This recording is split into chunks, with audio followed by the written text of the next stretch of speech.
Bom, pessoal, bom dia. Vou falar de algumas técnicas de mitigação de ataque DDoS, principalmente falar sobre o BGP FlowSpec. Alguém já usa aqui BGP FlowSpec nas redes? Ninguém. Alguém já ouviu falar de FlowSpec? Que bom, tem pouca gente que já ouviu falar. E ataque DDoS, alguém já sofreu? Ah, agora sim. Então, vamos lá.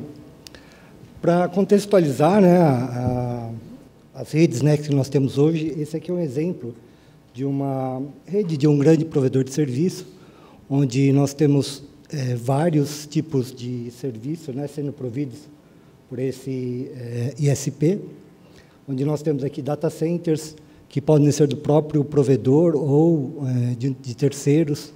Nós temos data centers de empresas, né, que contratam o serviço da operadora, sites, né, de clientes corporativos e também clientes residenciais. Além disso, essa operadora também, nesse exemplo, ela é uma operadora quad-play. Então, nós temos aí tanto o serviço de voz, vídeo e dados, como também de mobilidade. Quais são os desafios, né, que nós encontramos num ambiente desse, né? O desafio é proteger, né, a nossa infraestrutura contra ataque de hackers, que são destinados, por exemplo, a nossos data centers, a nossa própria infraestrutura de rede. Hoje também nós temos vários sistemas que estão infectados aí na rede de forma conjunta, que articulam ataques sincronizados, né, para tentar exaurir recursos, tanto de servidores, como também dos recursos de rede, né, dos provedores. E esses recursos podem estar em qualquer lugar, pode estar aqui no Brasil, pode estar nos Estados Unidos, pode estar na Índia, na China, mas eles são comandados ou são programados de forma que esse ataque seja massivo e num período curto de tempo. Eles também procuram atacar os data centers de nossos clientes. Nós também temos, dentro dos próprios clientes corporativos, máquinas que estão infectadas, que também vão tentar atacar a própria infraestrutura, né, que provê serviço para eles. Temos também, nesse cenário, usuários, né, móveis que contaminam baixando aplicações em iOS e Android, e vão atacar um serviço dentro da operadora também. Além disso, né, também nós temos ainda os hackers, né, tentando invadir nossos usuários residenciais para infectá-los e também transformá-los em botnets, e vão tentar atacar a nossa infraestrutura de rede. Eles também atacam, né, os data centers dos nossos clientes, e aqui é muito perigoso, né, porque geralmente nos data centers nós temos máquinas que são preparadas, né, para ter uma grande potência de CPU e uma grande banda. Então, uma contaminação dessas máquinas pode significar um grande desastre na rede, né? E esses próprios servidores podem atacar também os próprios companheiros, né, os seus próprios sites corporativos. Além disso, ele pode atacar o próprio data center da operadora e as máquinas infectadas vão atacar os serviços dela mesma. Quer dizer, um cenário bem crítico, né, para nós trabalharmos. O que a gente vê aqui? A gente vê que os provedores de serviço eles têm uma necessidade grande, né, de proteger a sua infraestrutura de rede contra esses ataques. Nós seguimos, geralmente, um modelo que a gente chama de CIA, né, que procura buscar confidencialidade dos dados, integridade desses dados e também a disponibilidade da rede. Um modelo de desenho, né, que é muito adotado é o que é chamado de defesa em profundidade, que é onde você replica várias funções de defesa em vários layers da rede. Aqui, por exemplo, nós temos aqui um data center, né, onde depois que ele ingressou na rede, o dado ingressou na rede, ele tem que passar por uma camada de firewall para chegar até o web server. Do web server tem uma camada de firewall para chegar até o servidor de aplicação ou o database. E, geralmente, nós temos até um modelo de 3 tiers, né, com mais um firewall aqui e os databases atrás desse firewall.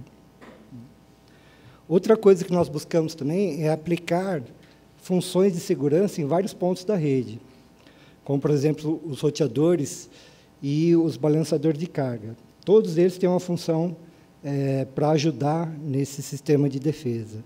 E usar também equipamentos que são, de softwares, né, que são desenvolvidos com essa intenção mesmo, como os IPS, os firewalls, e o que nós chamamos aqui de DDoS Scrubbers, que são sistemas que podem fazer análise do tráfego, né, e tentar limpar esse tráfego, né, tirar a parte maliciosa desse tráfego e liberar a parte que seria um dado legítimo. Qual que é o papel que os roteadores, né, têm nesse sistema de segurança? Eles têm um papel-chave nisso. Por que eles têm um papel-chave? Porque todas as conexões passam por ele, todo o tráfego, para chegar a um serviço ou para atingir algum cliente, ele vai passar por esse roteador. Isso aí nos dá o quê? Uma ferramenta muito boa, né? Porque esse roteador também pode servir como ponto de análise, ponto de informação do que está passando na nossa rede. Usando, por exemplo, CFlowD, NetFlow, GFlowD. Tá? Os roteadores também eles são alvos de ataques. Por isso também que tem uma grande preocupação da defesa deles, né? Então, nós temos que prepará-los, né, para suportar tanto ataques no seu data plane, no seu plano de dados, ataque no seu plano de controle e também na parte de gerência. Eu vou depois, no próximo slide, falar algumas features que nós podemos ativar para isso. E esses são os ataques comuns, né, que os roteadores, né, devem aguentar. Ataques de DDoS, que são frequentes na rede, tanto em cima dos roteadores como nos nossos clientes ou nos nossos serviços. Ataques também que estão relacionados a protocolos de roteamento, um ataque tentando contaminar a nossa tabela de roteamento para desviar o tráfego para outro lugar, para roubar o tráfego ou para matar esse tráfego. Port scanning, né, que é muito comum para ele tentar achar uma vulnerabilidade na nossa rede, tanto na nossa rede como na rede de nossos clientes. E ataques no próprio kernel, né, do roteador, em cima de logins, tentativa de logins, tentativa de exaustão de buffers, e etc.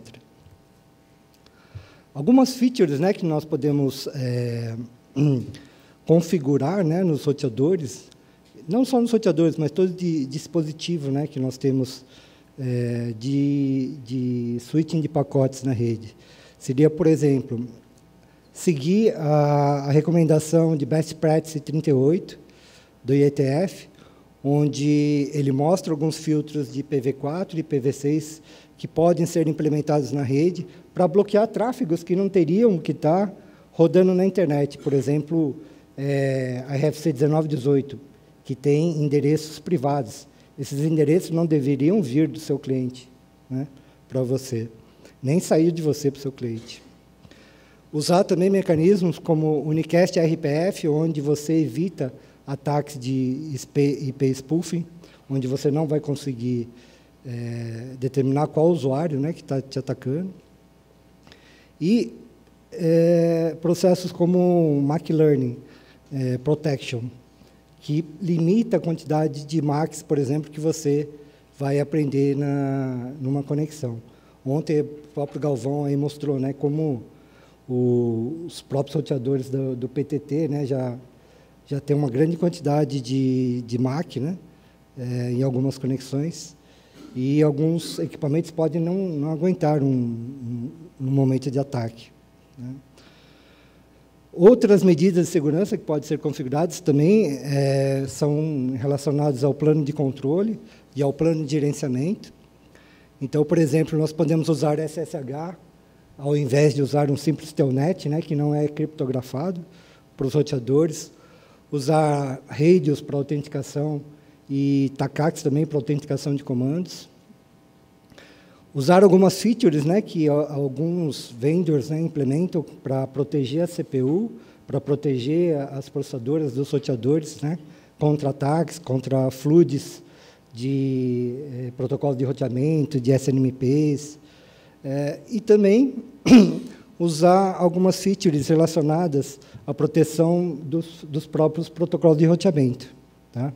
Para não receber, por exemplo, um flood de rotas BGP que poderia exaurir a quantidade de memória do seu roteador, usar políticas de roteamento, né, para você determinar como uma rota é válida ou não para ser instalado na sua tabela de roteamento, né.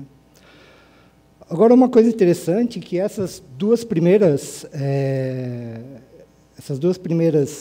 alternativas, né, que nós temos, elas estão sempre ligadas. Uma vez configuradas, você não vai voltar ali no roteador e ter que reconfigurar isso. Isso está sempre configurado na rede. É um trabalho que vai ser feito continuamente por esses equipamentos. Agora, nós temos alguns tipos de ataque, que eu chamaria, que nós precisamos atuar sob demanda sobre eles, né? Principalmente ataques de DDoS, que não ocorrem toda hora na rede, ocorrem com uma frequência alta, mas eles ocorrem, aí você vai bloquear, por exemplo, o acesso a um cliente. Só que esse acesso não pode ficar indefinidamente estabelecido, né? Você tem que encerrar, senão seu cliente nunca vai ter conectividade para a rede. É claro que o ataque tem que acabar primeiro. Por isso que eu chamo ele de controles, né, sobre demanda. E aí nós temos aí o CFlow-D, ou NetFlow, que pode ser usado, né, para construir um baseline, né, de comportamento que você julga normal, de um padrão normal da sua rede. E quando você nota, né, que o comportamento foge, né, desse baseline, isso pode te levantar um alerta, tá?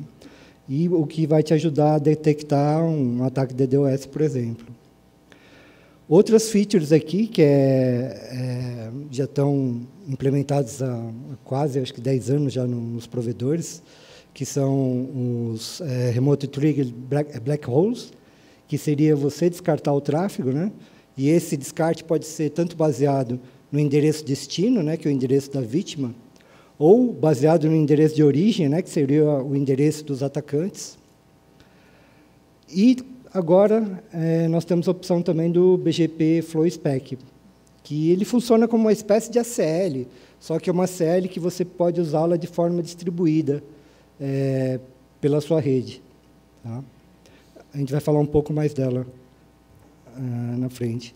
Aqui é só para ilustrar, vocês com certeza sabem, né, como é um ataque de DDoS, mas o que ele se caracteriza como várias máquinas infestadas, né, um conjunto de dezenas, centenas ou milhares de máquinas que foram infectadas, né, por um hacker, e ele vai orquestrar um ataque sincronizado para uma determinada vítima. Eu até vi no passado, quando comecei a trabalhar com isso, que alguns serviços, como eBay, por exemplo, a Amazon, sofreram até extorsões, né? Recebendo um aviso dos hackers antes, dizendo, eu vou te atacar se você não me pagar tanto. Eu nem sei se eles acabaram pagando ou não, porque é uma coisa também que não é interessante ser divulgada, né? E com isso, com esse ataque, ele exaure, né, os recursos da vítima aqui, no caso, e provoca também danos colaterais, né? Esses danos colaterais estão tanto na rede do cliente, como também no provedor de serviço, onde os recursos, né, dos roteadores também vão começando a ficar superutilizados. E aí ele consegue o objetivo dele, né, que é bloquear o tráfego de usuários legítimos. Tá bom, quão grande é isso, né? Qual grande é essa preocupação em relação ao DDoS, né? Esse aqui é um relatório da Arbor Networkers, que é um grande vendor, né, de equipamentos para segurança, onde ela faz uma pesquisa com vários service providers, né? E esse relatório mostra aqui o seguinte, é de 2014, é bem recente, mostra que 64% deles, né, sofreu algum tipo de ataque DDoS no passado. E esses ataques, por incrível que pareça, eles provocaram mais dano na rede do que, por exemplo, falhas de equipamentos ou erros de configuração, que está aqui logo embaixo a 55%. E foram maiores também até do que links, né, saturados por uma questão de usuários que começaram a usar muito serviço over the top, por exemplo, serviço de vídeo. Tá? Então, isso aponta que o DDoS realmente é uma grande preocupação, né, das operadoras. E é uma preocupação também porque ele está ganhando, ele está crescendo, né, tanto em volume quanto em frequência.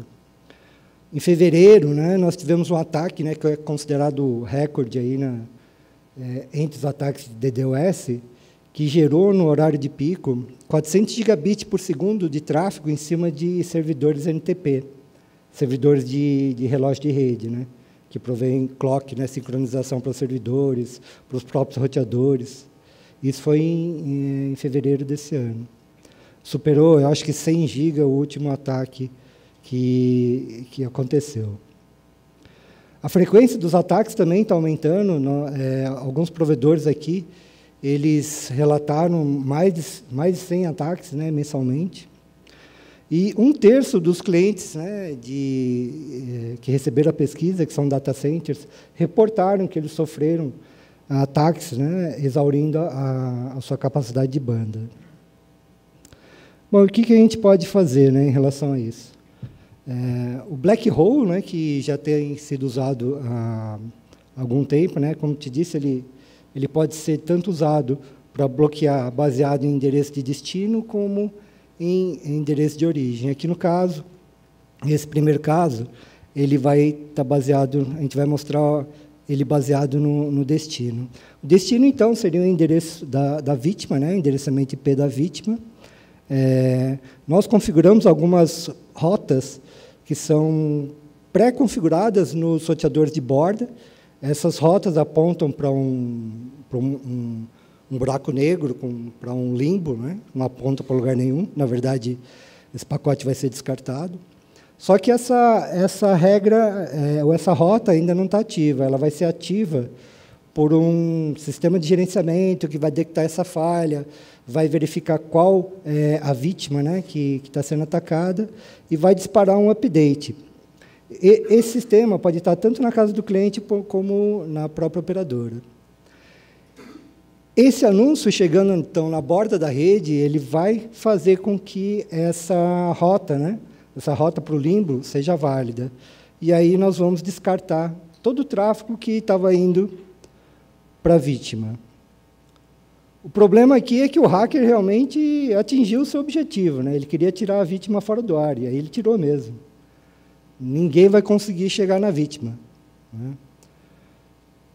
O que a gente pode dizer que tem alguma alternativa aqui é que algum usuário legítimo aqui pode acessar algum outro servidor que não esteja pertencendo ao mesmo bloco de endereçamento da vítima, né? Mas, como disse o hacker, ele atingiu o objetivo dele. No segundo caso, nós vamos fazer o bloqueio baseado no endereçamento de origem, né, que seriam os atacantes. Então, nós vamos determinar qual bloco qual bloco IP, né, que está vindo esse ataque, e nós vamos configurar os roteadores agora não só com uma rota pré-estabelecida para o limbo, mas também para ele trabalhar com o mecanismo de unicast RPF, né, para verificar o endereço source dos atacantes. Aí, no caso, mais uma vez, eu determino qual que é esse range, disparo um update, né, BGP para BGP ou outro tipo de protocolo também, e onde eu desvio esse tráfego, né, malicioso, né, desses atacantes para o limbo. No caso aqui, usuários legítimos ou usuários que não forem identificados como pertencendo àquele range, né, que eu vou bloquear, eles continuam tendo acesso ao serviço, né? É menos mal do que o primeiro caso. O único problema aqui é se eu tiver um usuário legítimo, né, que pertence ao mesmo range de endereçamento IP que foi bloqueado, esse usuário também vai ficar sem serviço, né? Bom, então a gente viu o bloqueio tanto baseado em endereços de origem como endereço de destino. Mas talvez isso não seja o suficiente, né? E se a gente conseguisse, por exemplo, fazer um mix disso? Fazer um bloqueio baseado em endereço de origem com endereço de destino. Ou verificar, por exemplo, qual o protocolo que eu quero bloquear, qual o tipo de porte, né, em cima desse protocolo que eu quero bloquear, e deixar o resto passar. Seria como se fosse uma access list, né? Para isso, a alternativa, né, que foi vista como sendo mais viável é usar o BGP FlowSpec. O BGP FlowSpec ele define uma nova LRI, ou um Address Family, né, que ele tem características, né, de regras de fluxo que vão ser aplicadas nos roteadores, via BGP. Né. Ela é especificada nessa RFC 5575, se eu não me engano, ela é de 2009, e ela depois foi estendida também para o protocolo IPv6. Né. A principal aplicação dela realmente é distribuir essa regra de fluxo para os roteadores. Né. E aí, dessa forma, você pode, mais seletivamente, né, fazer um drop de pacote baseado na camada 3 e na camada 4. Se você também tiver sistemas hoje, né, ou até construir seu próprio sistema de mitigação de ataque, né, você também pode, através de CFlowD, você está analisando qual pacote, você pode aí determinar quais são os endereços de origem, destino, qual pacote que você quer construir essa ACL. Você depois pode mandar que essas ACLs sejam distribuídas para todos os roteadores de uma vez só via BGP. E as principais regras, né, que nós temos hoje para o FlowSpec são drop ou redirecionamento, né, redirecionamento para algum centro que vai fazer um outro tipo de tratamento para o tráfego que nós consideramos ser malicioso. Aqui são os critérios, né, que você pode escolher para fazer o match, né, desse tráfego. Então, ele é muito mais amplo, né, do que simples endereços fonte, destino. Então, você pode ter um par de source e destination. Você pode escolher o seu protocolo IP que você quer trabalhar, que você quer bloquear. Ele pode ser baseado também em flags específicas, né, pacote com flags setadas que são estranhas, que venham em pacotes DCP. Pode também analisar pacotes relacionados a QoS. E as ações aqui. As ações, elas estão listadas aqui 4 ações, né? A mais comum delas é a de descarte, que seria a primeira. A segunda seria você deixar passar o tráfego, mas aí você faz um account, um sample, né, desse pacote para saber determinar a frequência, né, de pacotes maliciosos que a rede está recebendo. Redirecionar, né, aqui está para uma VRF, mas podia ser direto para um sistema de tratamento, né, desse tráfego. E você pode também mudar a marcação do pacote em termos de QoS, para que esse pacote seja descartado ao longo da sua rede. Tá? E por que usar ACLs, né? Por que usar ACLs? ACLs são interessantes de usar, primeiro, porque quase todos os equipamentos, né, suportam ACLs. E ACLs é uma técnica, né, de conhecimento muito difundido, né, entre nós. O problema da ACL é que ela dá trabalho, né?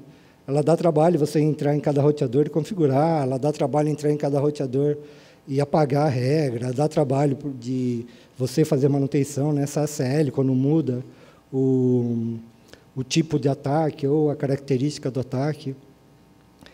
E, então, por que usar BGP também junto com a ACL? Porque você pode fazer essa ACL e essa ACL ser facilmente divulgada, né, para os roteadores. sem você precisar entrar em cada um para construí-la, né, ou para simplesmente apagá-la. Isso, no final do dia, ele vai melhorar o tempo de resposta na mitigação dos ataques. Então, como seria aqui um exemplo, né, da utilização do BGP FlowSpec? Nós teríamos, então, os roteadores, né, preparados para receber uma sessão FlowSpec. Nós teríamos aqui, por exemplo, né, um portal, onde esse portal, na verdade, ele seria um sistema, né, que faria análise da rede, recebendo as informações via CFlowD, via Syslog e outros mecanismos, e ele determinaria qual seria a melhor ACL para ser aplicada para mitigar esse ataque. Ali, então, faria um anúncio, né, via BGP dessa ACL, que seria instalada nas interfaces de borda dos roteadores. Tá? E aí o tráfego seria mais seletivamente descartado.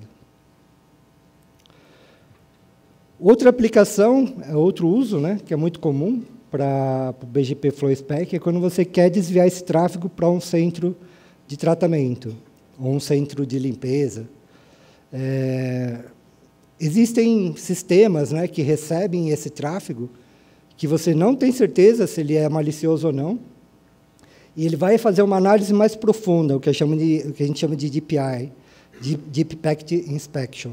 Nesses pacotes, vai ver se esses pacotes, ou essa sequência de pacotes, batem alguma assinatura de ataque, né? Se bater, eles são descartados. Alguns sistemas conseguem fazer uma análise comportamental, para ver, por exemplo, se o tree handshake do TCP está correto, se não tem nada esquisito, né? E uma série de procedimentos em cima desse tráfego. O tráfego que bate todos os critérios que é considerado normal, ele deixa passar. O restante do tráfego ele dropa, né? Aí vem outra preocupação, né, que vocês vão ter depois, que é reinjetar esse tráfego na rede. Normalmente, esse tráfego que foi desviado, né, para esse centro de limpeza, ele tem que ser reinjetado através de túneis, né, ou de L2 VPN ou via L3 VPN. Né. E uma coisa que é boa, né, para nós, em termos de custo, é que esses centros de limpeza eles podem ser compartilhados por todos os clientes. Você não precisa colocar um equipamento, né, que faz essa limpeza em todos os pontos da rede, vender para todos os seus clientes. Aquele tráfego que chega para um determinado cliente, que está chegando para um determinado cliente, você pode desviar esse tráfego para um ponto central da rede que faz esse tratamento, limpou o tráfego, aquele tráfego legítimo você reinjeta na rede, de volta para o seu cliente, através de túneis ou VPNs. Então, seria, ilustrando, né, mais ou menos dessa forma. Nós temos 2 peerings, internet, com o provedor. O provedor está recebendo tanto tráfego legítimo, né, quanto tráfego que é suspeito. O portal aqui, ou o sistema, né, de segurança, ele determina quais seriam as regras, né, para desviar esse tráfego para o centro de limpeza, manda o flow, esse tráfego é desviado para o centro de limpeza, que estaria aqui em cima. Tá? O tráfego que é considerado legítimo é reinserido na rede e vai para o seu destino final. Tá? Aqui é uma fotografia do sistema da Arbor, que se chama Threat Management System, que faz esse tipo de processo. Então, aqui no caso, nós temos um serviço DNS. O que está verde aqui é uma quantidade grande de pacotes DNS que são considerados pacotes legítimos e uma pequena quantidade em vermelho que são considerados pacotes anormais. Os pacotes anormais foram descartados, né, e foi devolvido o tráfego que ele considerou legítimo para a rede. Em termos de suporte, né, nos vendors, os principais vendors de roteadores de backbone IP suportam, né, o FlowSpec. A Alcatel-Lucent suporta desde o release 9 do SROS, a Juniper desde o release 7.3 e a Cisco no iOS XR a partir do release 5. Vendors, né, de equipamentos para mitigação de ataques, nós temos a Arbor, algumas ferramentas, né, para fazer injeção do fluxo de BGP Flow Spec. Nós temos, por exemplo, essa ExaBGP, mas hoje também nós temos routers virtuais, né, que nós podemos rodar, inclusive, nos próprios PCs, né, onde a gente pode ter um SROS, um Timos da Alcatel, ou um Junos, ou um iOS no nosso PC e difundir essa regra via BGP.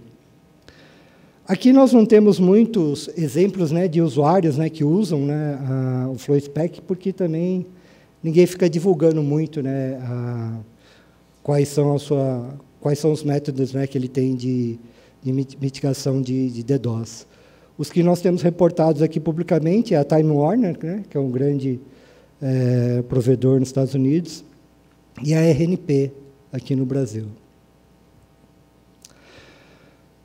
Bom, sumarizando, então, o BGP Flow Spec é uma forma mais inteligente, né, mais granular, né, de a gente controlar o tráfego, né, que a gente quer bloquear, e ele também facilita a divulgação, né, dessas regras para os roteadores, e facilita também o redirecionamento de tráfego para um ponto de limpeza da rede. Tá? Aqui algumas referências que vai estar na apresentação. E é só, pessoal. Alguma dúvida?